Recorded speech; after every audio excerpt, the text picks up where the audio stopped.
You're on. On May 28th, national radio host Hugh Hewitt, who can be heard every weekday evening from 5 to 8 on AM 1280 The Patriot, brought his show live to the Twin Cities for the Taking Back the Tundra event. At the Taking Back the Tundra event, Hewitt led a panel of 9 local conservative bloggers to talk about some of the biggest issues facing Minnesota politics today: immigration reform, education, same-sex marriage, the state of the GOP, and many more. Here are some highlights from Taking Back the Tundra. We come down to Colorado and Minnesota, and they both have really obviously vulnerable candidates who are Democrats. But I'll tell you this, we're not going to win anything if we get the immigration issue wrong. Now let me tell you the panel we've got: John Hinderaker, Scott Johnson, Ryan St. Paul Ward over here, and Chad Dowdy over here, Ed Morrissey, Mitch Berg of Shot in the Dark, King Banaian, Brad Carlson, James Lileks. What should the Republican Party do? The Republican Party should kill the Gang of 8 bill. The fence is a moot point. There won't be anybody left in Mexico that wants to come illegally. I don't know about the Rubio bill in particular. I think, as John said, it's got some problems with it right now. I don't think the whole notion of how we're going to secure the border has been flushed out enough in the Rubio bill.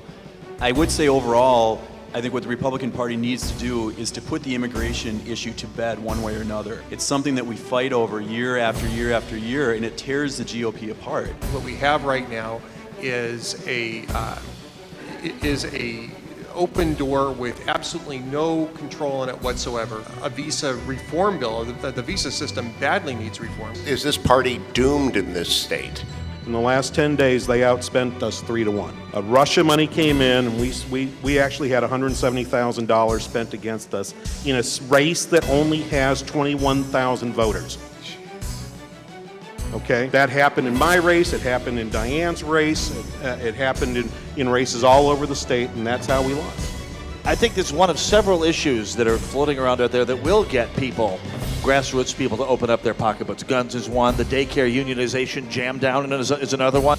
I think there's a good chance you're going to see a lot of smaller constituencies open their pocketbooks in a way that they didn't in 2012. They certainly didn't in 2008. And will it be enough to overcome the disintegration of the Minnesota Republican Party? Well, we have to hope so, don't we? Who are the people you're reposing any hope in for a governor and senator's race, which as a national Republican is really what matters to me? This is the crux of the problem. Al Franken is a mediocre incumbent, and yet I think there's been one candidate who's declared that they're going to oppose him, and I don't even remember his name, to be perfectly honest with you. There is talk, someone by the name of Jason Lewis, but that's it. That's all I've heard, and that's a problem. I enjoyed the ideas from a variety of people. Mr. Lileks is certainly entertaining, and Hugh Hewitt came all this way to show us that things are not so black and white for people working in the political world.